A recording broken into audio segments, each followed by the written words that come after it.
Alright guys, thank you for joining. We're here watching my Pro Tour Championship round from 2019. This is the first qualifying round to actually add Adam Hammis on the bag caddying for me. We are out here at Hornets Nest Park in North Carolina. I want to thank Gatekeeper huge for giving me the opportunity to make this video. We had Reed Frescura, Austin Hannum, myself, and Chris Dickerson.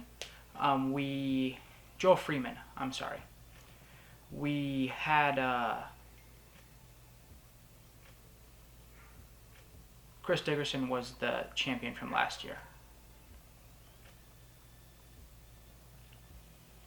So you're only going to be seeing my shots in this video. So it's just going to be a quick run through of me. Here we have the first hole, 390 feet, dead straight. I think most players are going to be trying to just get it as far down here as possible and take your putt. The hole is actually even tighter in person the way it's shaped than it looks on this video. If you're off your line at all or turning right or left at all going down this fairway, you are for sure going to run into some trouble. Here I am, the first hole of the round. I'm throwing my Leopard 3 here. At the time I was sponsored by Strictly Innova, so I'm going to be throwing all Innova discs and branded products in this video. Turn it over a little too much here. Got a kick to the left side of the fairway, which I knew at that point was going to be a kind of hard up and down. Tried to jump putt it through the woods. As you can tell, that was about as good as I was hoping for, honestly. I had a pretty tight gap. Here I have about a 45 footer to save my par, which isn't how I was really hoping to start this round off. Oh, just low, got a little roll out. Overall from there, it's a good bid, especially the first hole of a round, but obviously would have liked to save the par there. Hopefully can capitalize on knocking this one in, so not too much damage done. Nice little solid shadow putt. Sounds weird to say that for a bogey, but those 20 footers are nerve-wracking when you're already knowing you're over par. Here we have hole 2, 330 feet, par 3. One of my favorite holes on the course by far. This is, I mean, just look how scenic this is. You're throwing over water into a beautiful island here. OTB sponsored the hole, or at least the boards, which is pretty cool of them. I'm going to be throwing a KC Pro AVR here. Hopefully just a little bit of hyzer flip, and let's see how it goes.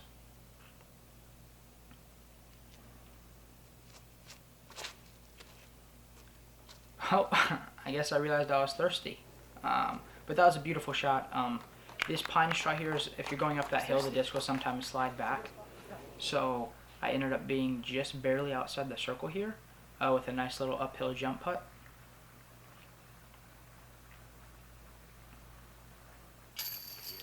I was very, very happy to cash that one in, get back to even after 2 holes, knowing that there's plenty of holes to battle back and hopefully shoot a good round. Hole 3, 609 feet.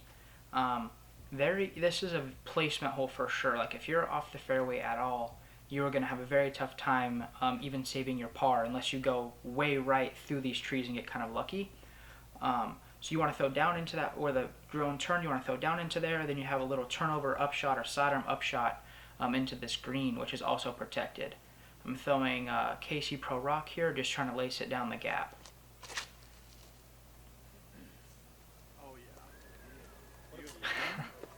It's cool watching these shots again. Obviously, you know, it's been 6 or 7, 8 months, so it's cool to watch. I laced that one pretty good. So here I'm in that like exact landing zone you want. I'm throwing a little turnover putter here. Missing the big tree right there in the middle that you gotta miss. And it's about as good as it's gonna get, I think. I was very, very happy with how I played that hole in this round. Had a tap in birdie. Back to 1 under, or to 1 under. That felt pretty good right there to capitalize on those shots on that hole. Hole 4 is a 610 foot par 4. It's the same kind of thing. Like if you hit these early trees here, it's very easy to not even get your par. So you want to land right about here, ideal obviously, and then you want to throw either around this tree that we're passing now, backhand or a little sidearm or turnover into this green. Right here I'm filming a Star Wraith.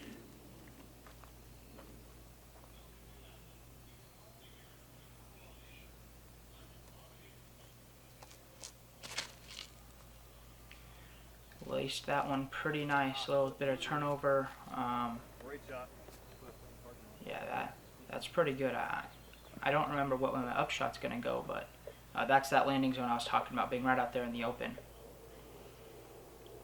So here I'm going to be throwing hyzer around the tree. I'm just hoping to stick it close and give myself a putt for birdie. Did just that. That was ideal right there. So even putted with the Wraith, I guess. I was feeling it. Hole 5. Man, this is a tough hole for me. This hole, I think in later rounds in the tournament gave me a little bit of trouble. You want to just pretty much go right through these trees here. You can see the OB line right here to the right, painted on the ground.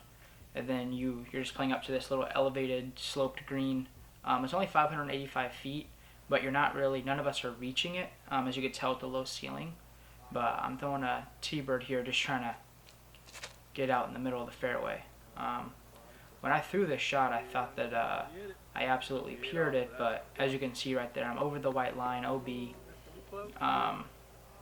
Only by a couple feet, but still, when I let go of that shot, I thought that I threw a very good throw. Right here, just a little putter up shot, trying to just burn it into the hill and make sure that I'm getting my par, but took a weird little kick off the bricks and shot me to 23 footer or so.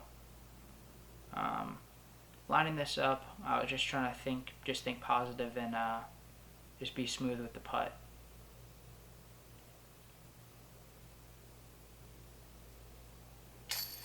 That's a good putt right there.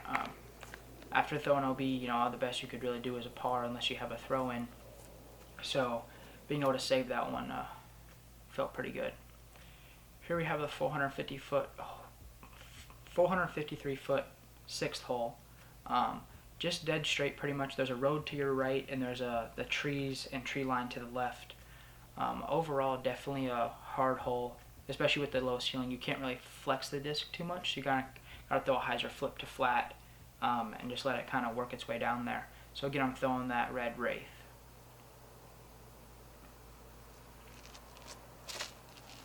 A little low on the release, but overall very good shot. Like if that was 5 feet higher, it would have been absolutely parked, but still inside circle 2, gives me a little jump putt run at the basket.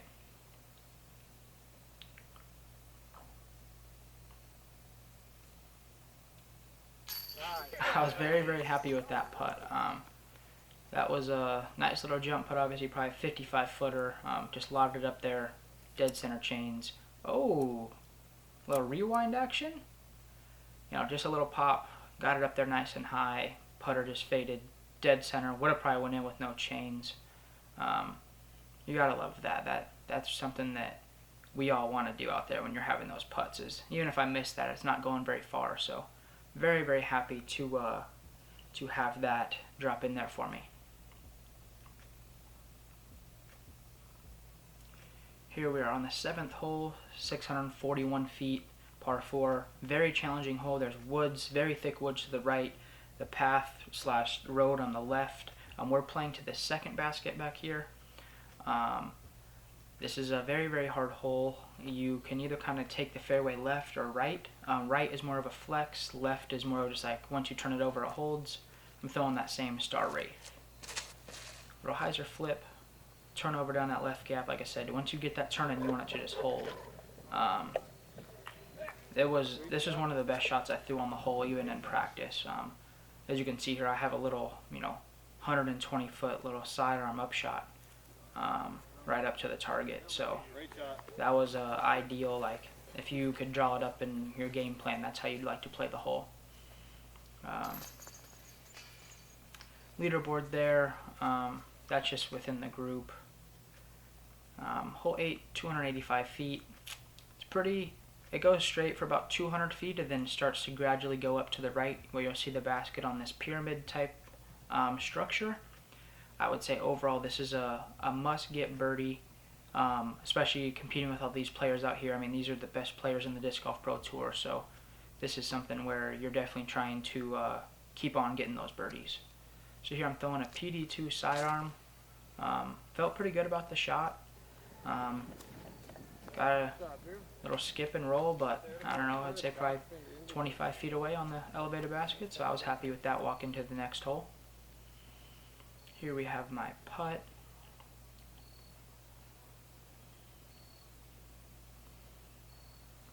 Little shuttle putt, nice dead center in the heart. Again, another like soft, good putt where it probably would have went in with no chains, which is what I try to do, is putt through the chains, but don't rely on them to catch too much because sometimes the basket doesn't do the best job. Hole 9, 534 feet. I'm sorry. You want to throw it to like right about here, and then you can see you just have a straight shot right through this gap, or the gap just to the right to the pin. So pretty much you could break this hole down into 270 feet, and have a little putt. So I'm just throwing my putter here, just trying to get in that position. Little hyzer flip. As soon as I let it go, I knew it was a pretty good throw. I could have probably thrown it a little farther, but overall was what I wanted. So again, I have the same disc out, put my mini down. I'm going to try to lace that same disc, hyzer flip, right up there, right to the gap. Turn it over a little bit. But overall, obviously very good throw, leaving me about a 15-foot putt.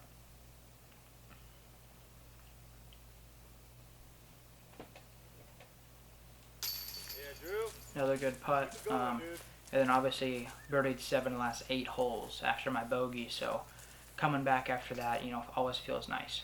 And especially, we're playing against, again, the best players, so being out here and putting together a good round after a not ideal start was definitely something I was very happy to be doing.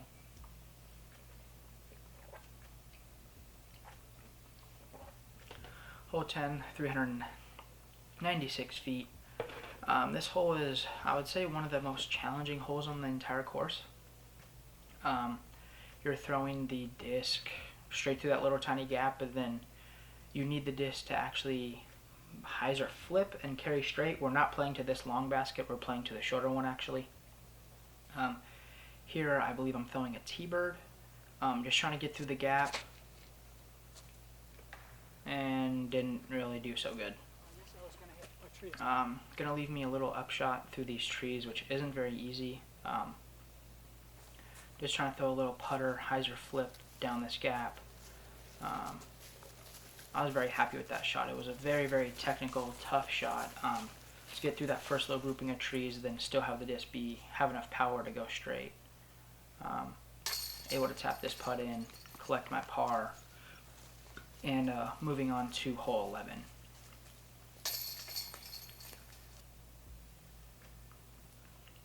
Here we have hole 11, 474 feet.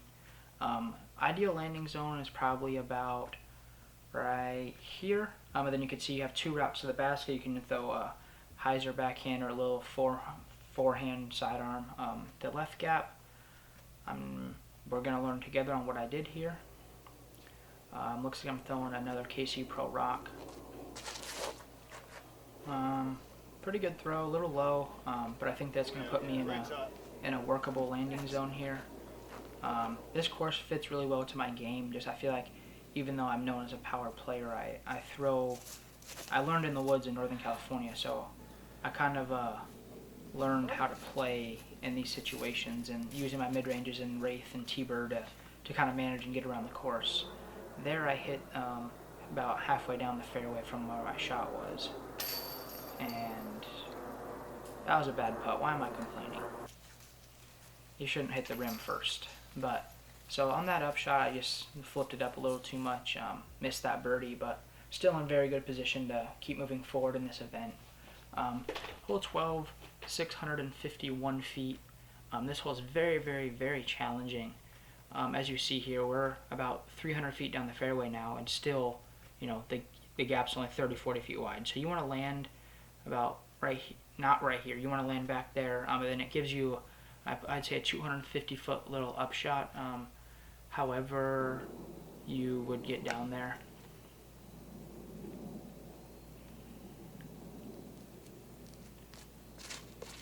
So I try to throw my rock just to make sure to get in that landing zone, and wasn't my greatest attempt. Threw it a little too high, a little too hard, so it just turned over. But I'm trying to just pitch a sidearm out of here now. Thankfully, Adam, you can see him there in the green, was telling me just try to rip it and get as far down there as possible to make my upshot better, which I hit that tree, otherwise I probably would have had a pretty good putt at it. So either way, I was happy with that shot. Little jump putt here.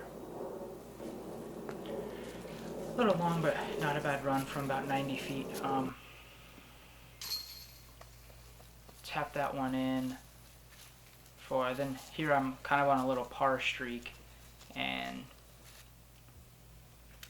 hole 13, 819 feet. This hole is a hole that you definitely can rip. You want to land it about here, and then you have a turnover shot straight into these trees here. That tree right there to your right now is kind of like the guardian tree. I feel like that if you turn it over a little too much, you're going to hit that tree and have about a 60-foot upshot. Throwing the Jumpman Destroyer here. It's a nice shot. Turn it over a little too much, I think. A lot too much, I guess. So that's definitely going to be almost no hope of a birdie. Yeah, I'm just pitching out to the middle here, just trying to get my par. Still not a very easy shot. Little turnover putter. Threw it pretty well, but definitely left myself what looks like about a 20-25 footer. So hopefully gonna be able to capitalize on this putt right here.